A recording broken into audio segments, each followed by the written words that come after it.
Madame, Monsieur, bonjour. Bienvenue dans votre journal. À la une de l'actualité de ce Savane midi, les dysfonctionnements qui perturbaient les systèmes d'information du ministère de l'Éducation nationale, de l'alphabétisation et de la promotion des langues nationales sont un vieux souvenir.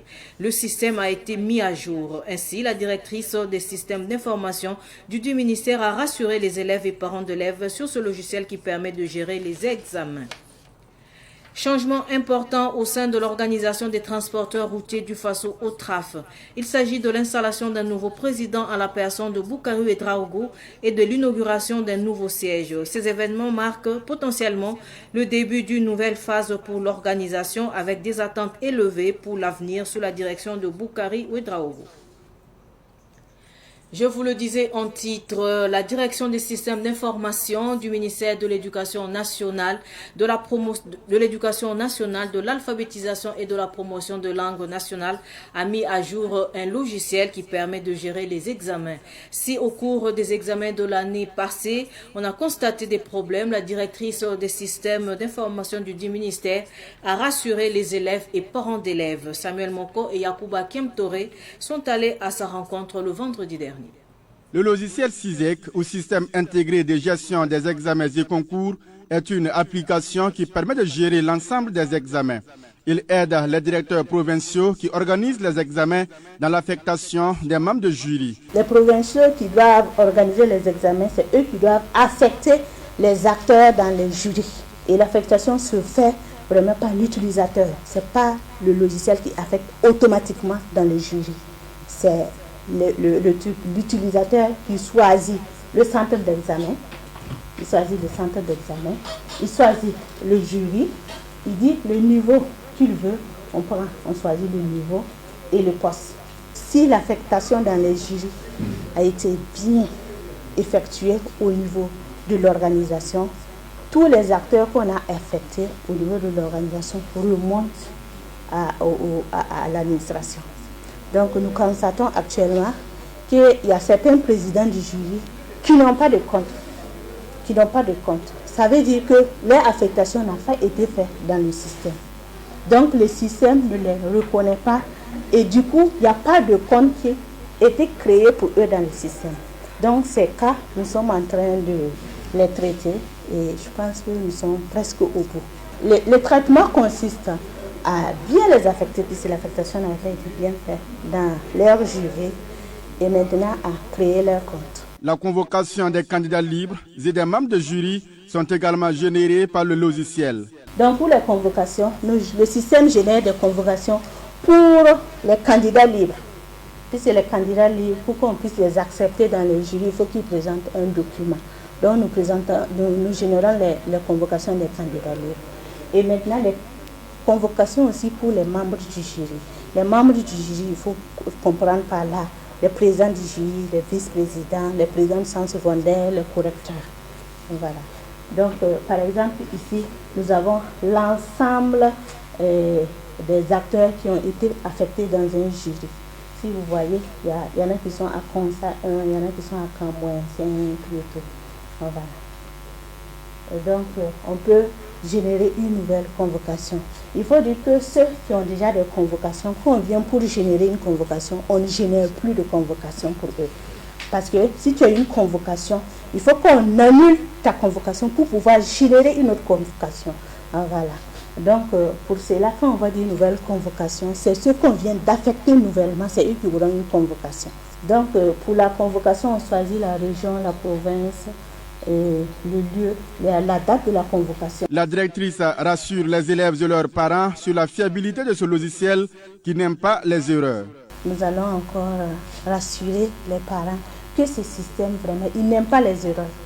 Même s'ils font des erreurs, on pourra détecter ces erreurs après. Donc, ils n'ont qu'à avoir confiance au système. Ils vont pouvoir avoir des données fiables, des résultats fiables. Et pour permettre le bon déroulement des examens de cette année, la direction des systèmes d'information du ministère de l'Éducation nationale, de l'alphabétisation et la promotion des langues nationales a mis en place des points focaux dans les régions pour une assistance rapprochée des membres de jury. Issouf Maïga cède son fauteuil à Boukari Ouedraogo à la tête de l'organisation des transporteurs routiers du Faso OTRAF. Le nouveau président national de l'OTRAF a été installé dans ses fonctions le samedi 8 juin dernier. Il a la tâche de travailler au rayonnement de l'organisation. La cérémonie d'installation a été aussi marquée par l'inauguration du nouveau siège de l'OTRAF. Yacouba Kemtore nous en dit plus. Boukari Ouedraogo, élu le 23 novembre 2023, est le nouveau président de l'Organisation des transporteurs routiers du Faso OTRAF. Il remplace donc Issouf Maïga à la tête de l'organisation. Installé ce samedi en présence des transporteurs routiers, d'opérateurs économiques, amis, anciens présidents et membres de l'OTRAF, le nouveau président Boukari Ouedraogo place son mandat sous le signe du travail et de la sécurité. Ça va être un mandat de travail, surtout que nous sommes dans une insécurité totale. On va tout faire pour pouvoir continuer à travailler comme ce que l'on fait l'année passée. Nos prédécesseurs ont très bien travaillé parce que vous savez, quand on parle de transport, c'est vraiment un domaine très compliqué. Il faut le faire avec préférence, il faut le faire avec sécurité surtout. Si vous voulez, je vais dire que ce mandat sera placé sous la sécurité. Parce que nous traversons dans une situation où il y a vraiment une insécurité dans le pays. Il faudra tout pour pouvoir relever le défi. Le nouveau président de l'OTRAF lance donc un appel à tous les transporteurs du Burkina Faso à s'armer de courage pour relever les défis de la crise sécuritaire. Nous allons lancer un appel à tous les transporteurs du Burkina Faso de se lever debout pour que nous puissions continuer à ravitailler toutes les villes du Burkina Faso en ce moment très difficile. Nous lançons ce défi aujourd'hui. Tous les transporteurs n'ont pas se lever. Nous allons travailler bras et corps pour pouvoir continuer à ravitailler les autres villes du Burkina Faso. À cette cérémonie d'installation du nouveau président, l'organisation a décerné des certificats de reconnaissance à des opérateurs économiques qui travaillent pour le bon fonctionnement de l'OTRAF. C'était une occasion aussi pour les membres de l'OTRAF d'inaugurer leur nouveau siège. L'Organisation des transporteurs routiers du Faso existe depuis 1995. Elle compte plus de 10 000 membres et s'est donnée pour mission de travailler pour le rayonnement du secteur routier au Burkina Faso. Suite de ce journal, la 9e édition de Burkina Mousso Oscar Bumo s'est tenue samedi dernier à Ouagadougou. Une cérémonie au cours de laquelle des femmes ont été honorées dans plusieurs catégories. Cette cérémonie était également une occasion pour magnifier la femme et promouvoir l'entrepreneuriat féminin. Ahmed Joël Comparé nous en dit plus. Tous les médias partenaires. Elles sont au nombre de 13 femmes qui ont vu leur mérite récompensé lors de cette soirée de Burkina Mousso Oscar Bumo. Elles ont été classées dans des catégories comme la danse, musique, art culinaire, communication, œuvres sociales et bien d'autres. 3 autres femmes ont reçu des prix spéciaux. Mariam Sankara et Tatiana Tapsoba ont été récompensées dans les catégories art culinaire et communication. C'est une joie immense envers ma personne, envers mon entreprise de Kumvado que je nomme. Et le restaurant Mam 5 valorise les mets locaux. Du coup, ce prix nous montre qu'on est sur le bon chemin et on va redoubler d'efforts pour les années à venir. Déjà, il faut dire que cet honneur dépasse ma personne. Il célèbre plutôt la force, la détermination et la résilience des femmes burkinabées. Je voudrais donc dire merci au comité d'organisation de Bumo pour cette reconnaissance et également dire merci à toutes ces personnes qui contribuent à mon parcours. Cette 9e édition de Bumo a été une réussite, selon le promoteur Aboubakar Kéré, alias Kerson. Nous avons au total 16 trophées qui ont été donc décernés aux femmes. En réalité de cette édition, une édition réussie, malgré le contexte où les partenaires se font rares, difficile de boucler le budget, mais il y a eu quand même l'apport de tout le comité d'organisation afin que nous puissions donc réussir cette édition. Pour le représentant du parrain, Augustin Bambara, cette soirée de récompense des femmes est une chance pour les femmes. Le parrain a souhaité d'abord être là, mais il en a été empêché. Il a souhaité donc que je porte ce message de réaffirmation de son soutien indéfectible aux femmes, tout ce qui contribue à promouvoir les femmes. Je crois que ce n'est que justice, magnifier la femme et reconnaître son rôle parce que nous sommes unanimes à le reconnaître. Et je l'ai dit, à 4h et à 5h du matin, ce sont les femmes qui nous dévancent. Elles sont les dernières à aller au lit et il était de bon ton que nous puissions le faire. La 9e édition de Burkina Mousso Oscar s'est achevée sur une note de satisfaction du comité d'organisation.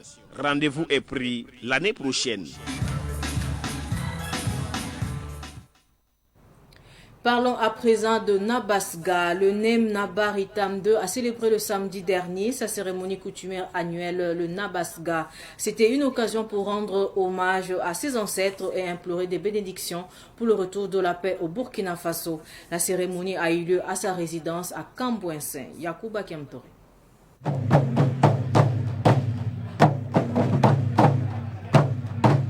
Au rythme du Bendré, le Nem Naba Ritam 2 sacrifie à la tradition à travers sa fête coutumière, le Nabasga.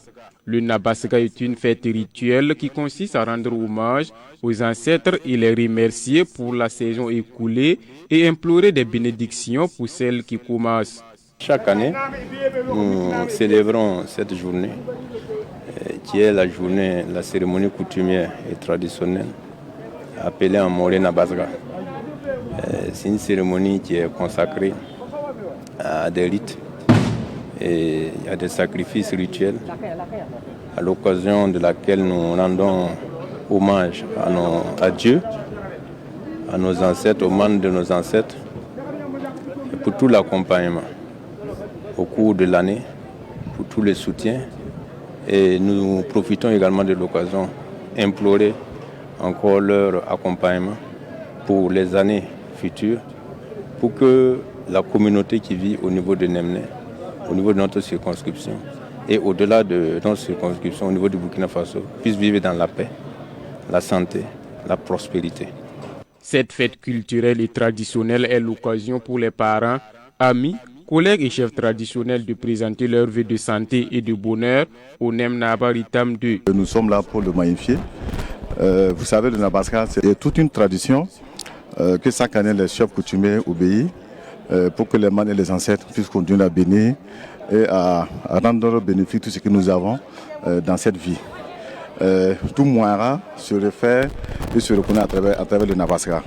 C'est pour cela que chaque année, le Nabasga est célébré et toute la communauté Mouara se reconnaît à travers cette célébration. C'est pour cela que nous sommes là pour magnifier, saluer le Naba. Donc le souhait à un chef, on est typique, c'est que le souhaite à ce qu'il puisse durer longtemps sur le trône.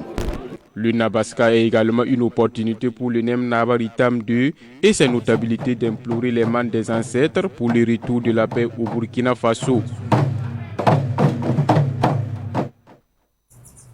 Direction Zaktouli pour un autre Nabasga. Après avoir célébré le 15 mai dernier la journée des coutumes et traditions, le chef de Zaktouli, Nabaz Kaongo, a marqué une halte pour célébrer sa fête coutumière dénommée Nabasga le week-end écoulé. Cette fête coutumière est la 10e depuis son intronisation le 9 juillet 2013. Sibinan Kelsey.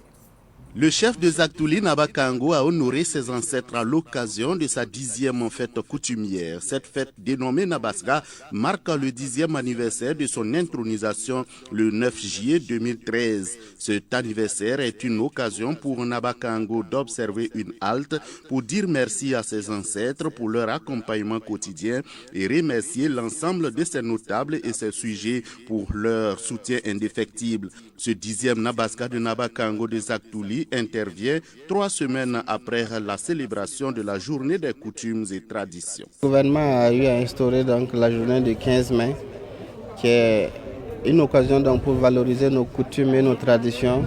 Nous l'avons célébré comme il se doit à Zaktouli ici, mais chaque village, chaque quartier donc a sa fête coutumière. Il s'adresse aux ancêtres. Le Nabasga, c'est une fête où nous, on s'adresse directement aux ancêtres. On leur donc demande des bénédictions et nous formulons donc des bénédictions à leur égard.